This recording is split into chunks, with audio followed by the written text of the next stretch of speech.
Mulai tanggal 15 September hingga tanggal 28 Oktober 2020, PSA kita Member Pendidikan hadir untuk Anda. Member Pendidikan membuka program untuk SLTP sederajat dan SLTA umum serta kejuruan. Jangan ragu untuk mengajukan pertanyaan, berdiskusi tentang apa yang dibutuhkan, apa yang didapatkan untuk sekolah, dan bagaimana implementasi program. Lakukan yang terbaik untuk peserta didik Anda. Kami akan membantu Anda. Kunjungi website kami dan bergabunglah dalam grup WhatsApp Member Pendidikan. Klik link di bawah ini. Assalamualaikum warahmatullahi wabarakatuh. Kita bertemu kembali dalam program acara Tawa Kita, Tanya Jawab Antara Kita. Kali ini bintang santai Tawa Kita bersama Ustadz Miftahul Muin dan Ustadz Galang Bima Suhastra dari SMA Islam Terpadu Al-Hikmah Blitar. Dan tentu saja dalam bincang ini kreator dan konsultan Tawa Kita Bapak Teguh Iman Santosa akan menemani mereka selama beberapa menit ke depan. Pada episode kali ini, tim Tawa Kita mengambil lokasi di Perpustakaan Nasional Bung Karno, Jalan Kalasan nomor 1 Pendogerit, Sanan Wetan, Kota Blitar. Lokasi ini dipilih untuk mengenang dan meneladani spirit perjuangan salah seorang proklamator besar kemerdekaan bangsa Indonesia, Insinyur Soekarno. Lokasi perpustakaan ini terletak satu komplek tak jauh dari tempat disemayamkannya jasad tokoh bangsa ini. Pada episode ini akan mengangkat topik bincang tentang bagaimana mengoptimalkan program PSA kita untuk membantu menyelesaikan permasalahan peserta didik di sekolah. Dunia pendidikan merupakan salah satu bagian yang menjadi fokus program PSA kita. Melalui pendidikan, PSA kita memiliki visi mendorong terwujudnya manusia yang adil dan beradab, berlandaskan ketuhanan yang Maha Esa, seperti yang tercantum dalam sila kedua dan sila pertama dasar negara kita, yaitu Pancasila, dan juga yang menjadi filosofi dari simbol Lembaga Hasan Al-Majesti. Dengan semangat inilah episode ketiga Tawa Kita memilih lokasi ini. Pemirsa dimanapun Anda berada, kali ini dalam program Tawa Kita, Tanya Jawab Antara Kita, sudah hadir bersama saya Bapak Miftahul Muin selaku Kepala Sekolah SMA Islam Terpadu Al-Hikmah Blitar, beserta Bapak Galang Bima Suhastra selaku Waka Kesiswaan SMA Islam Terpadu Al-Hikmah Blitar. Nah, kita akan berbincang-bincang santai dalam program kali ini. Saya biasa memanggil beliau berdua Ustadz.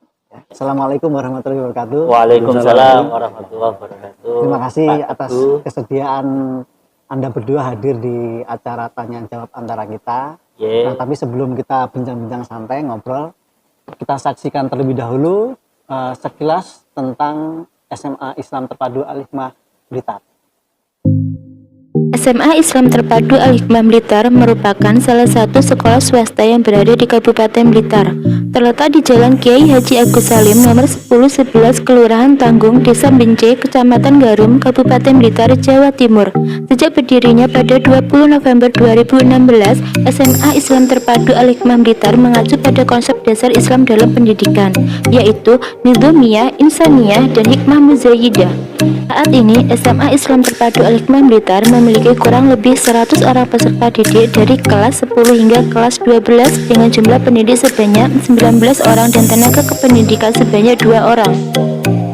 Dengan visi terwujudnya generasi Rabbani berkualitas dan mandiri, SMA Islam Terpadu Al-Hikmah Blitar berupaya untuk mencetak generasi yang mengamalkan ajaran Islam secara sempurna, membentuk generasi yang memiliki prestasi baik akademik maupun non-akademik, mempersiapkan siswa untuk memiliki wawasan yang luas dalam menghadapi era masyarakat ekonomi ASEAN (MEA), dan menanamkan jiwa kewirausahaan sehingga tumbuh kemandirian.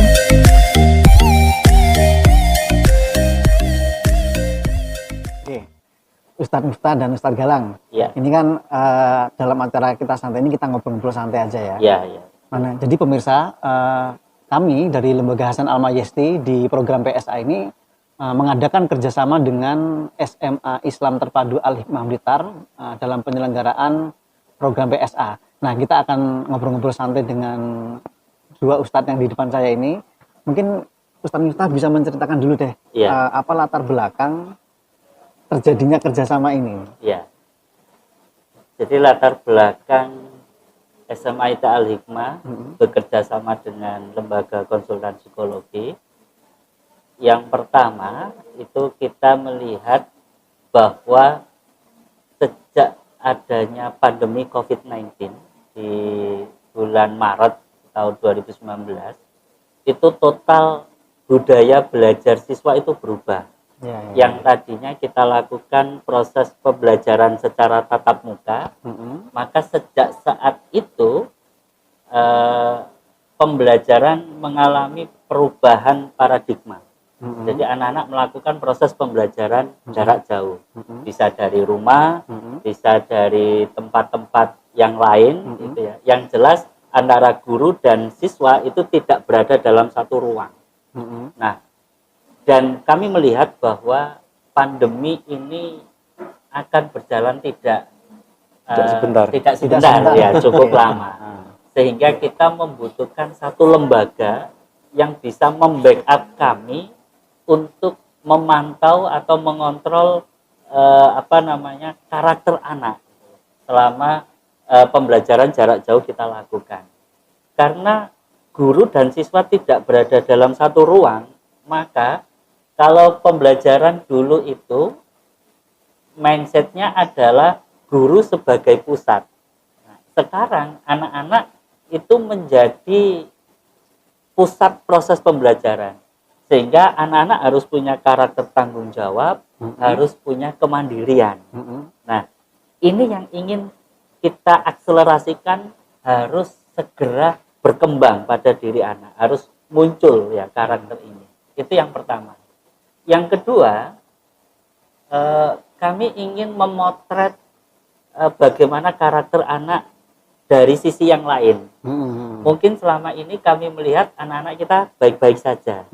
Nah, oleh karena itu kita membutuhkan literasi, kita membutuhkan referensi, barangkali dari pihak konsultan, dari lembaga psikologi itu mampu memotret lebih detail bagaimana sesungguhnya karakter anak-anak SMA IT Al-Hikmah.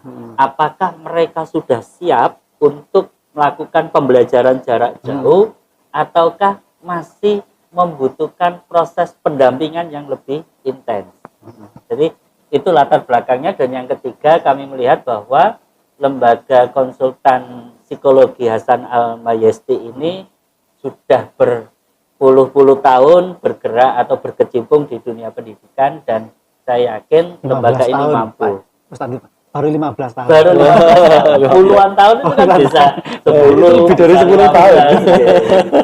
Jadi itu latar belakangnya Pak Teguh, sehingga kami perlu sebetulnya untuk memberikan pelayanan yang optimal baik terhadap orang tua maupun juga kepada anak-anak kita, sehingga apa yang menjadi kebutuhan anak, proses belajar anak di rumah itu tetap terlayani dengan baik.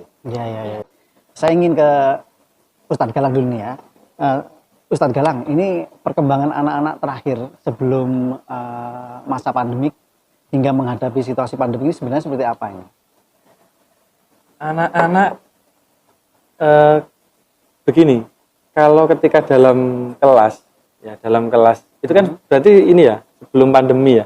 Sebelum pandemi kan di dalam kelas kita memotretnya atau melihatnya itu ya ketika di dalam kelas itu.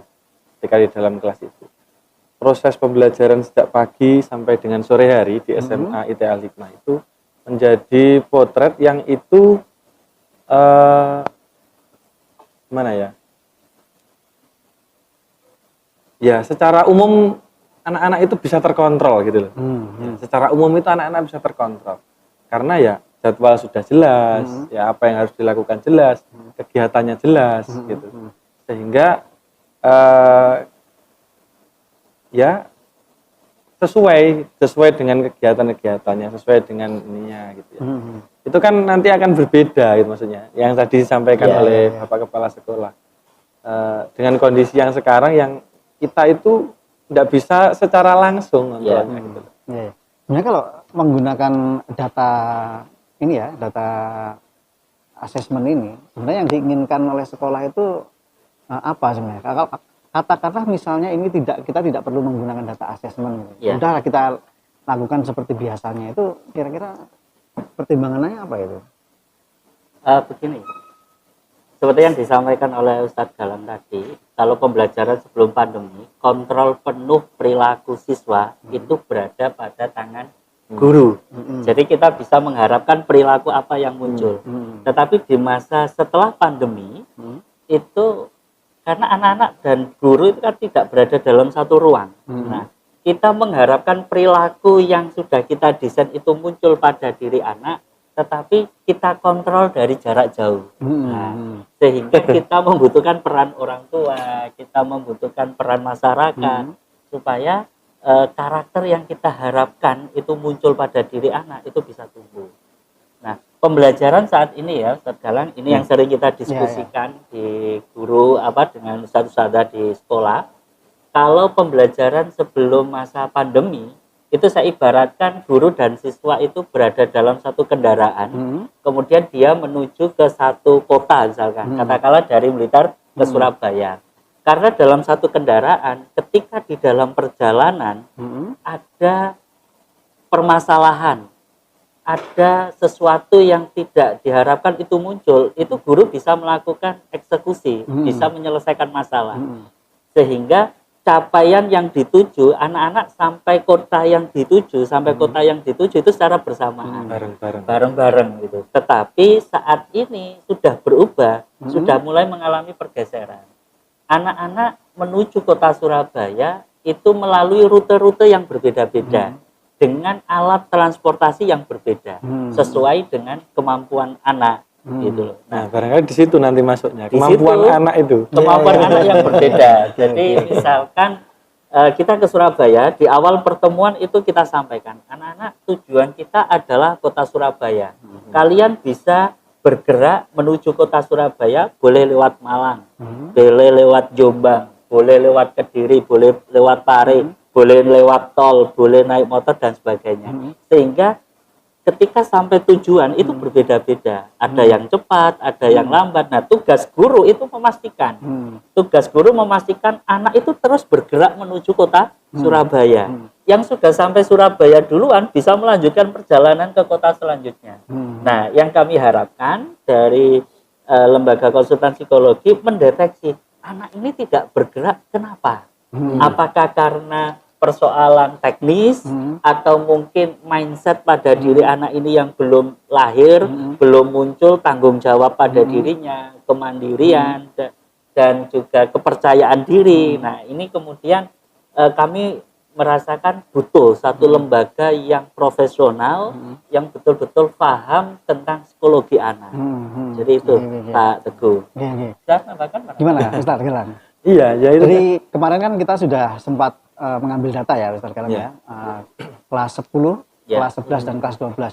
Ini kira-kira perkembangan data yang sudah disajikan dengan apa yang sudah Ustadz Galang, terutama Ustadz Galang kan karena berinteraksi langsung dengan peserta didik ya. Nah, ini kira-kira perkembangan anak-anak sejauh ini bagaimana ya? Untuk perkembangan anak-anak terkait dengan ini kan kita masih belum ini ya, hanya masih mengambil data ya. Mengambil data saja, belum sampai pada tahap ini lebih dalam itu apa namanya? Menangani lebih dalam lagi gitu ya. Jadi dari data itu ada yang beberapa yang cukup menarik menurut saya karena ya seperti yang disampaikan oleh Bapak Kepala Sekolah tadi lagi-lagi ya, ada potret yang berbeda gitu loh. Ada potret yang berbeda yang didapatkan dari data. Ada anak yang kelihatannya itu tidak ada masalah, baik-baik saja kesehariannya ya, karena sebelumnya memang berdasarkan by design tadi ya, kontrol sehari-hari tadi ya tidak ada masalah terhadap anak ini. Tapi ketika data itu muncul, data dari asesmen itu muncul, ternyata ada istilahnya ya, potensi-potensi yang barangkali itu perlu juga untuk kemudian ditangani gitu ya. Oke. Nah, paling tidak Saudara, data awal yang kita peroleh kita sudah bisa memetakan ya Ustaz ya. Kalau kita buatkan dalam sebuah grafik itu grafik normal gitu ya.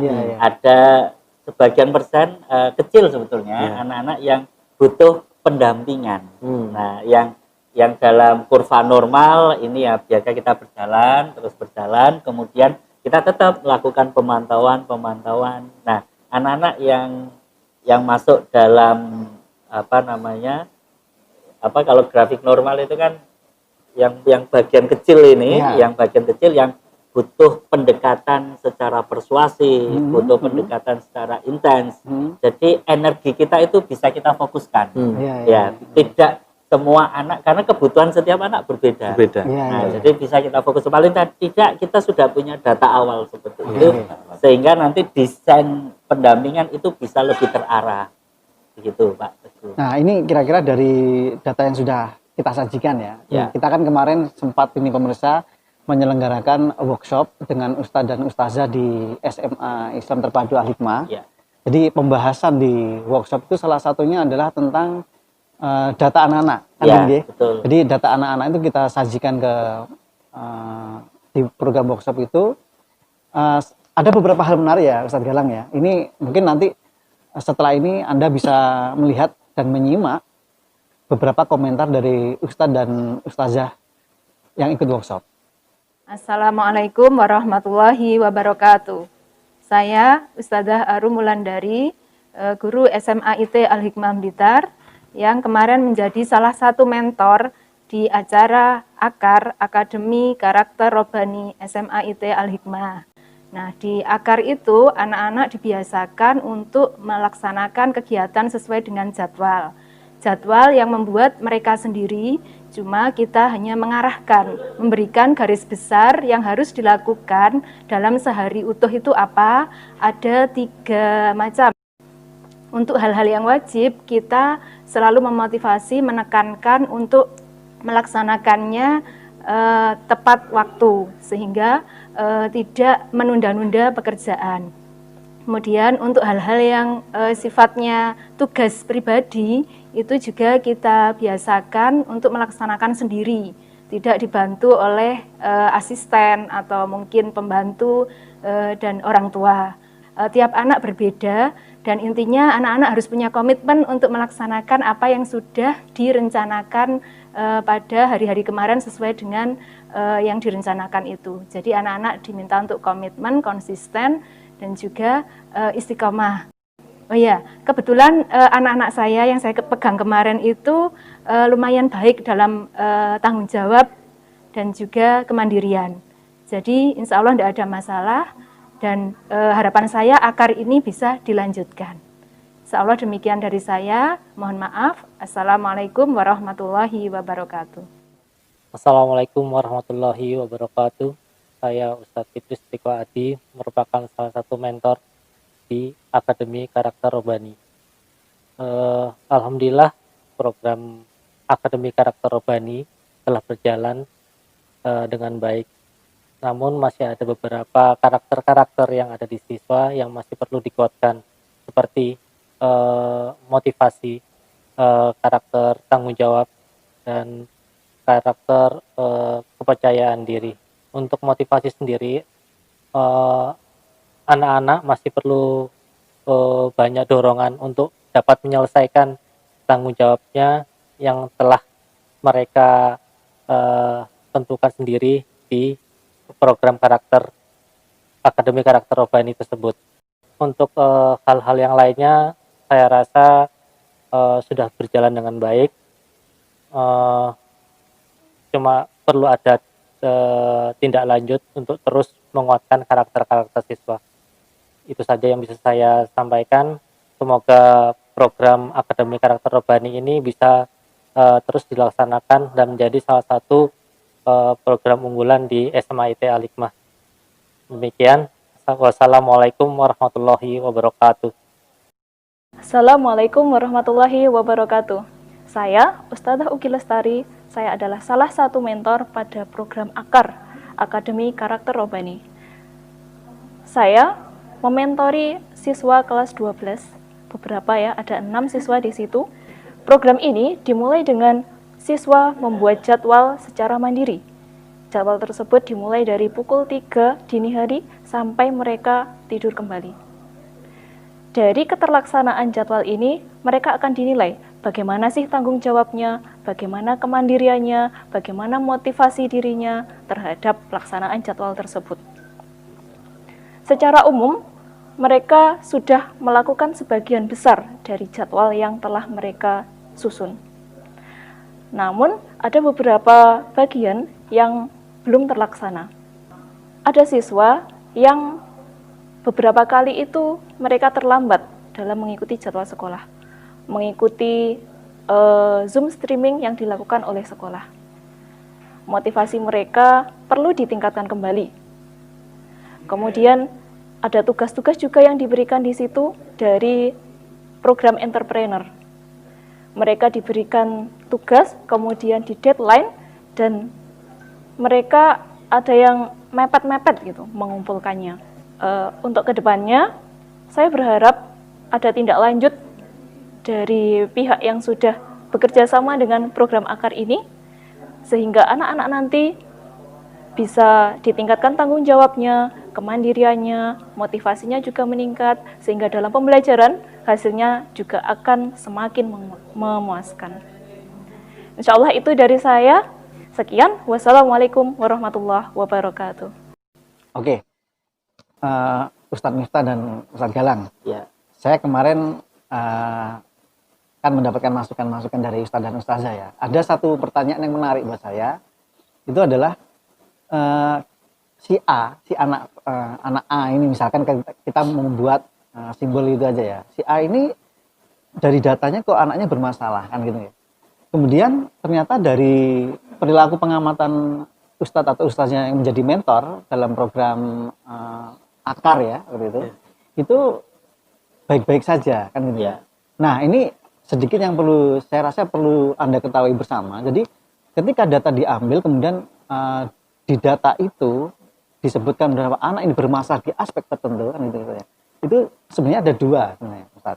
Jadi yang pertama datanya sifatnya potensial, yang kedua bersifat aktual. Jadi kalau anak ini belum menunjukkan perilaku seperti yang disebutkan oleh data, itu sebenarnya bukan tidak ada sebenarnya. Sebenarnya sudah ada mindsetnya, ya, di pikirannya itu tentang sesuatu, dia sudah ada, cuma belum dia tunjukkan ke dalam perilaku yang aktual. Nah, terus bagaimana? Apakah berarti data ini tidak bisa dipercaya? Bukan begitu. Yang paling penting adalah ketika perilaku itu belum aktual, tapi memang sudah mindset yang bermasalah, itu sekolah memerlukan sebuah kegiatan atau media untuk membantu anak-anak memicu, memicu supaya perilaku itu keluar, kan gitu ya. Sehingga ketika perilaku itu sudah keluar, kita akan tahu, oh begini tuh masalahnya, kemudian disusul dengan kita rehab.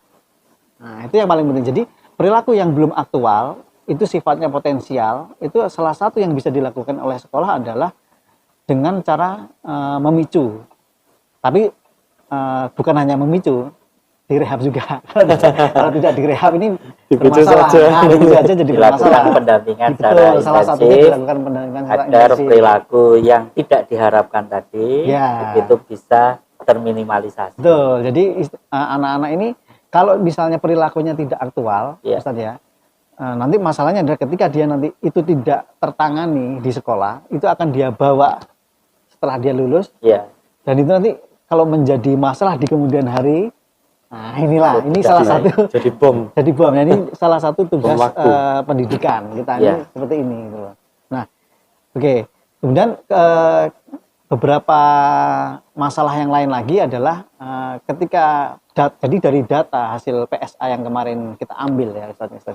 Jadi ada dua sebenarnya yang bisa kita lihat. Kita bisa melihat anak-anak secara individual, atau yang kedua kita bisa melihat secara kelompok. Nah, kan gitu ya. Kenapa perlu dua sisi itu dilihat? Karena kalau kita hanya melihat secara orang per orang saja, padahal mereka nanti belajar dalam satu lingkungan yang sama, di satu kelas yang sama, itu kan pasti akan membuat satu budaya.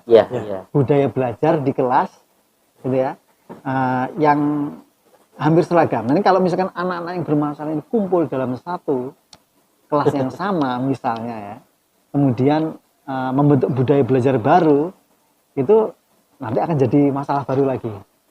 Sehingga budaya yang dibawa juga budaya belajar yang kurang sehat, kan gitu ya. Nah, oke. Sekarang saya ingin tanya-tanya dulu nih. Kira-kira rencana sekolah dengan data yang sudah disajikan itu, Kemudian apa nih rencana ke depan dari ini? Ya. Segala ini. Siapa aja? Untuk rencana kemarin kan workshop itu penjelasan datanya masih di guru ya, masih di ustadz ustadzah gitu ya. Rencana kami dari sekolah ya, setelah ini bagaimana data itu juga bisa dibaca juga, dimengerti, dipahami oleh siswa, ya, kemudian juga oleh orang tua wali, itu juga penting. Entah nanti bagaimana teknisnya itu kan masalah nanti. Yang jelas siswa itu harus juga bisa membaca data tersebut. Kemarin sudah dibagikan ya untuk yang di siswa. Bisa membaca data tersebut, mengerti dia itu seperti apa, gitu ya. Potensi-potensi apa saja yang barangkali bisa atau muncul gitu. Itu kemudian orang tua juga setelah itu nanti ya kita adakan tadi seperti yang jenengan sampaikan kegiatan bersama mungkin ya secara komunitas itu, karena memang betul tadi yang disampaikan ketika sendiri dengan ketika berada dalam komunitas itu akan berbeda ya. Ini gandeng ini nanti akan berbeda, ini dengan yang ini berbeda gitu ya. Dan itu data yang bersifat secara komunitas juga sangat penting ya. Sangat penting sekali, dan kita akan mengadakan kegiatan di sekolah nanti yang barangkali menghadirkan siswa seperti itu yang nantinya ini akan kita tangani akan kita lihat sampai seberapa jauh ini ya antara kesesuaian data tersebut dengan ketika siswa diberikan kegiatan nih, pressure itu ya misalkan apa ya istilahnya, pressure terlalu ini ya tantangan. Diberikan tantangan ya, melihat apakah potensi-potensi itu akan muncul ya. Kemudian barangkali setelah itu gimana ini menanganinya kan? Gitu ya. Sebelum itu gini kan, Ustaz Galang. Nanti mungkin pemirsa akan kita tunjukkan beberapa jenis laporan datanya gitu ya, supaya kita bisa sama-sama lihat. Jadi ada 3. Yang pertama, seperti yang bisa kita saksikan bersama di layar ini ya, Ustadz Galang dan Ustadz Miftah. Ini contoh format laporan individual yang diterima oleh setiap peserta didik. Nah, di dalam laporan ada beberapa aspek yang berbeda yang dianggap relevan untuk melihat kecenderungan perilaku mereka. Titik tekan aspeknya ada 2, yaitu aspek respon personal dan respon interpersonal.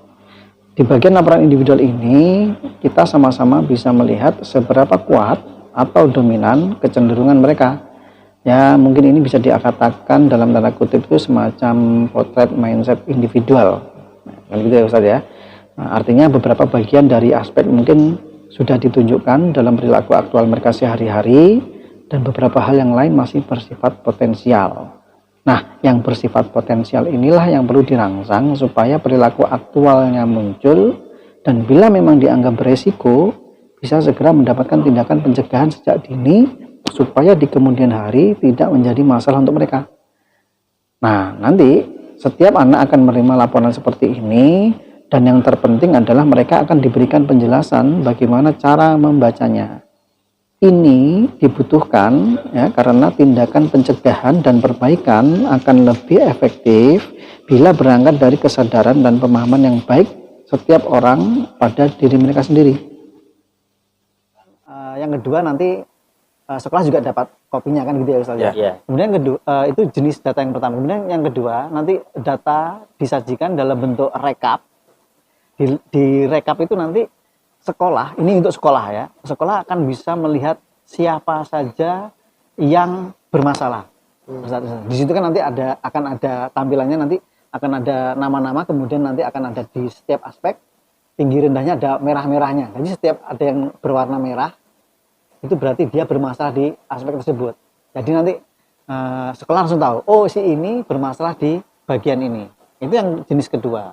Kemudian yang jenis ketiga, data yang disajikan berupa analisis karakter kelompok yang tadi saya sebutkan. Jadi daftar analisis ini nanti akan membicarakan perbandingan permasalahan antar kelas dan antar jenis kelamin.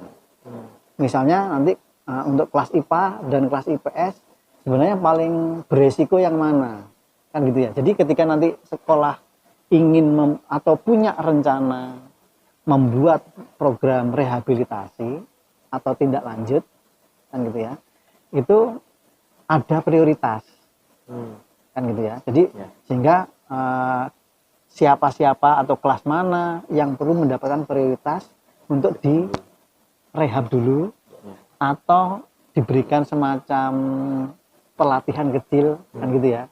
Nah, supaya anak-anak ini perilakunya yang bermasalah ini berkurang.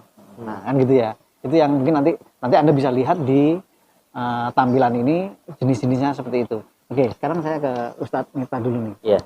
Nah, ini kira-kira rencana kedepannya nih apa ini? Iya. Dengan data ini? Sebelum ke situ ya, hal yang menarik yang kita diskusikan di sekolah. Kalau dari lembaga lain mungkin kita hanya memotret anak itu dari satu sisi saja, dari individu. Ya, secara individu kita potret si A seperti ini. Tapi kalau dengan lembaga Hasan Al-Mayasdi ini, anak tidak hanya dipotret dari satu sisi, tapi ketika dia berinteraksi dengan teman-teman si A, si B yang akan melahirkan perilaku berbeda, itu juga kita dapatkan. Itu menariknya. Sehingga kita akan mendapatkan banyak varian ya, data banyak variasi data. Kalau si A dengan si B perilakunya apa, kalau si A dengan si C perilakunya bagaimana, itu bisa kita temukan dan bisa kita dapatkan. Kemudian yang kedua, ini Pak Teguh barangkali penggunaan istilah bukan bermasalah ya, tapi anak-anak yang perlu pendampingan dan tindak lanjutnya bukan rehabilitasi.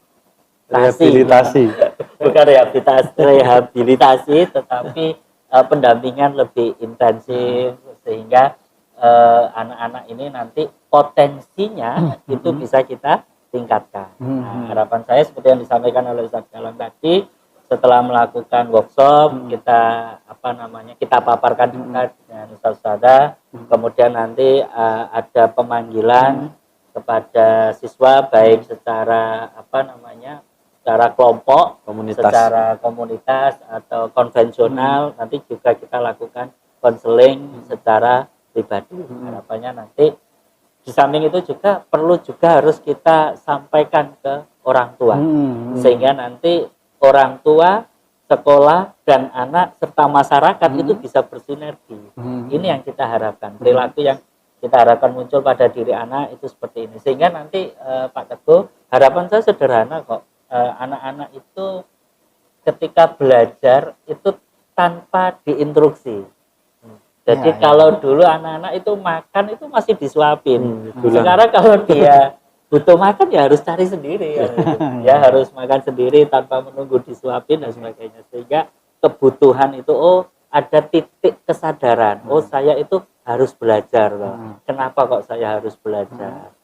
Dan itu sudah tidak lagi diinstruksi atau diberikan tugas oleh sekolah, anak-anak sudah berinisiatif sendiri, sehingga sekolah itu berperan sebagai fasilitator. Ketika anak-anak belajar ada masalah yang dia temui, anak-anak bisa konsultasi dengan ustadz-ustadzanya, sehingga anak-anak belajar itu tidak berdasarkan paksaan, anak-anak belajar itu tidak berdasarkan tuntutan, tapi itu murni muncul dari kesadaran diri anak. Itu yang saya harapkan. Oke. Kira-kira ini dengan sudah proses kerjasama antara sekolah dengan konsultan, apa yang perlu dilakukan lagi nih supaya peserta didik yang kita hadapi ini jadi lebih baik lagi nih? Terus ini Pak Teguh, kita berharap Pak Teguh tetap melakukan pendampingan sehingga nanti karakter yang belum muncul pada diri anak itu bisa kita munculkan, mulai dari, kalau yang saya harapkan itu kan tanggung jawab, kemudian kemandirian. Nah, kemarin Pak Teguh menyampaikan ada satu sisi, ternyata selama ini ada sebagian kecil sebetulnya anak-anak yang belajar itu karena tuntutan, hanya sekedar untuk menggugurkan kewajiban. Nah, ini mohon untuk bagaimana caranya nanti Pak Teguh supaya anak-anak menyadari bahwa belajar itu kebutuhan untuk sebagai sebuah kebutuhan, dan bagaimana masa depan dia itu juga ditentukan pada perilaku dia hari ini, sikap dia hari ini itu ya akan berdampak pada bagaimana masa depan dia. Ya. Oke, Ustadz Miftah dan Ustadz Galang, ini ada pertanyaan yang masuk ke tempat kita yang perlu saya jawab terlebih dahulu. Kita saksikan dulu pemirsa pertanyaan-pertanyaan yang masuk ke redaksi kami. Nah, pertanyaan yang masuk, nomor 1, apa sebenarnya misi PSA di pendidikan? Kemudian pertanyaan nomor 2, seberapa perlu penggunaan program ini di dunia pendidikan? Dan apa bedanya dengan tes-tes psikologi yang selama ini umum dilaksanakan di banyak sekolah? Nah, dan pertanyaan ketiga, siapa target PSA di dunia pendidikan? Pertanyaan nomor 4, apakah PSA hanya bicara data saja? Toh selama ini sekolah sudah memiliki beberapa pendekatan masalah peserta didik dengan data. Dan pertanyaan kelima yang terakhir, apakah data yang ditampilkan dalam laporan selalu berbanding lurus dengan perilaku aktual peserta didik? Nah, jadi itu beberapa pertanyaan yang masuk ke tim kami. Jadi begini Ustadz Galang dan Ustadz Miftah, misi PSA di pendidikan adalah seperti yang ada di pedoman kita bernegara di Pancasila, sila kedua, kemanusiaan yang adil dan beradab. Ya. Kemanusiaan yang adil dan beradab itu berbicara tentang karakter, mental, lebih dari sekedar kecerdasan atau kapasitas intelektual saja. Kan gitu ya. Nah, sama seperti dengan filosofi di Jawa itu salah satunya adalah sandang, pangan, papan ya. Sandang, pangan, papan itu tidak untuk dibolak-balik. Artinya sandang itu menyimpulkan martabat atau karakter yang baik, akhlak tertentu, moral tertentu, sandang ya. Sedangkan pangan itu simbol tentang kebutuhan dasar manusia. Dan papan itu juga bisa selain untuk rumah, itu juga bisa simbol dari kemapanan. Nah, dasar utama dari sandang ini adalah soal mental, soal moral, soal karakter. Ini yang menjadi dasar. Sama dengan Pancasila sila kedua, itu berbicara tentang kekuatan mental, moral, karakter dan lain sebagainya. Bukan semata-mata tentang kecerdasan otak saja. Itulah kenapa PSA salah satu misinya di pendidikan itu ingin digarap seperti yang sudah disampaikan oleh Ustadz Galang dan Ustadz Miftah. Jadi SMA Islam Al-Hikmah itu juga punya visi atau punya misi ingin mengembangkan karakter juga, sama dengan apa yang kami pikirkan juga. Untuk pertanyaan kedua Ustadz Miftah dan Ustadz Galang, jadi kalau kami sendiri merasa bahwa dari data yang disajikan itu ada beberapa ragam yang mungkin selama ini belum banyak yang menyajikan data, terutama tentang analisis karakter atau peta masalah. Itu yang penting. Karena menurut kami data itu tidak hanya bisa disajikan atau dilihat secara individual saja, tapi juga bisa dilihat secara klasikal, seperti ngobrol-ngobrol kita tadi yang Anda sampaikan sebelumnya. Nah, adapun untuk pertanyaan nomor 3 yang tentang siapa target PSA di dunia pendidikan, secara level pendidikan kita membatasi usia SMP hingga SLTA. Jadi SMP, MTS, kemudian SMA dan SMK itu yang menjadi target utama di program PSA kita. Jadi Ustadz Galang dan Ustadz Miftah, kita memang sementara ini belum melayani usia di bawah itu. Itu dari sisi level sekolah. Kemudian siapa saja yang bisa dilibatkan di usia SMP dan SLTA? Tentu yang terlibat di sini ada 3 ya. Pertama peserta didik yang menjadi subjek utama, kemudian yang kedua para guru yang terlibat, dan yang terakhir para wali murid atau orang tua. Karena di dalam dunia pendidikan ini tentunya 3-tiganya ini satu dengan yang lainnya pasti terkait dan saling terhubung. Nah, tapi yang jelas yang menjadi target utama kita, yang kita bidik, subjek utamanya tentunya peserta didik. Karena peserta didik nanti inilah target utama pendidikan di sekolah. Nah, untuk pertanyaan keempat, tentu saja PSA bicara tentang data. Tapi data yang dimaksud di sini data yang berbicara tentang kecenderungan baik secara individual atau kelompok. Nah, fungsi data yang kita sajikan Ustadz Galang dan Ustadz Miftah itu adalah untuk memberitahu atau memberikan gambaran ke sekolah seperti apa situasi peserta didik di sekolah, gitu ya. Kita ingin memberitahu titik-titik mana saja yang rawan, gitu ya, sehingga nanti sekolah akan tahu bagian mana yang perlu ubah, atau bagian mana yang perlu mendapatkan pendampingan, atau bagian mana yang perlu mendapatkan treatment khusus, sehingga perilaku-perilaku yang mungkin dianggap beresiko atau bermasalah itu segera bisa terdeteksi sejak awal. Ya, jadi ini nyambung ke pertanyaan nomor 5. Jadi artinya apakah data yang kita sajikan itu selalu menggambarkan perilaku sehari anak-anak? Sebenarnya yang perlu kita pahami bersama adalah data assessment itu nanti akan menghasilkan 2 sifat. Pertama aktual, dan yang kedua potensial. Aktual itu artinya data itu membicarakan tentang perilaku sehari anak-anak, sudah muncul, perilakunya sudah ditunjukkan oleh anak-anak. Atau yang kedua sifatnya masih potensial. Itu artinya perilaku itu belum muncul tapi sudah ada dalam mindset. Persoalannya adalah ini pemicunya aja atau tidak, itu aja. Seperti yang sudah kita bicarakan sebelumnya Ustadz Galang dan Ustadz Miftah ya, itu saya rasa itu yang paling penting. Oke, sebelum kita tutup kegiatan bincang-bincang santai ini kira-kira dari Ustadz Miftah ada nggak yang perlu disampaikan inti poinnya dari kerjasama ini? Ya, tentunya harapan kami dari pihak sekolah, kerjasama ini bisa menguntungkan banyak pihak ya, baik terutama untuk sekolah, untuk anak-anak, untuk orang tua, kemudian dan juga berdampak pada masyarakat pada umumnya, sehingga kerjasama ini bisa berlanjut, tentunya harapan itu. Dan kami juga berharap lembaga konsultan, lembaga psikologi Hasan Al-Mayasri ini bisa melakukan pendampingan pada kami, dan karakter positif pada diri anak-anak itu bisa terakselerasi, bisa segera tumbuh. Dan ini adalah salah satu ikhtiar kami, ikhtiar sekolah, supaya ya kita ingin memberikan kontribusi untuk kemajuan bangsa dan negara di bidang pendidikan. Saya kira itu Pak, yang bisa saya sampaikan. Ustadz Galang ada? Sudah. Sudah cukup, oke. Sudah cukup diwakili oleh Pak Kepala. Oke. Baik pemirsa, demikian bincang santai saya bersama Ustadz Miftah dan Ustadz Galang. Mudah-mudahan dari bincang-bincang dan ngobrol-ngobrol santai kita ini ada manfaat yang bisa kita ambil dari ini. Dan mudah-mudahan ini nggak berhenti di sini ya. Oke. Demikian pemirsa, terima kasih atas waktunya. Assalamualaikum warahmatullahi wabarakatuh. Waalaikumsalam warahmatullahi wabarakatuh.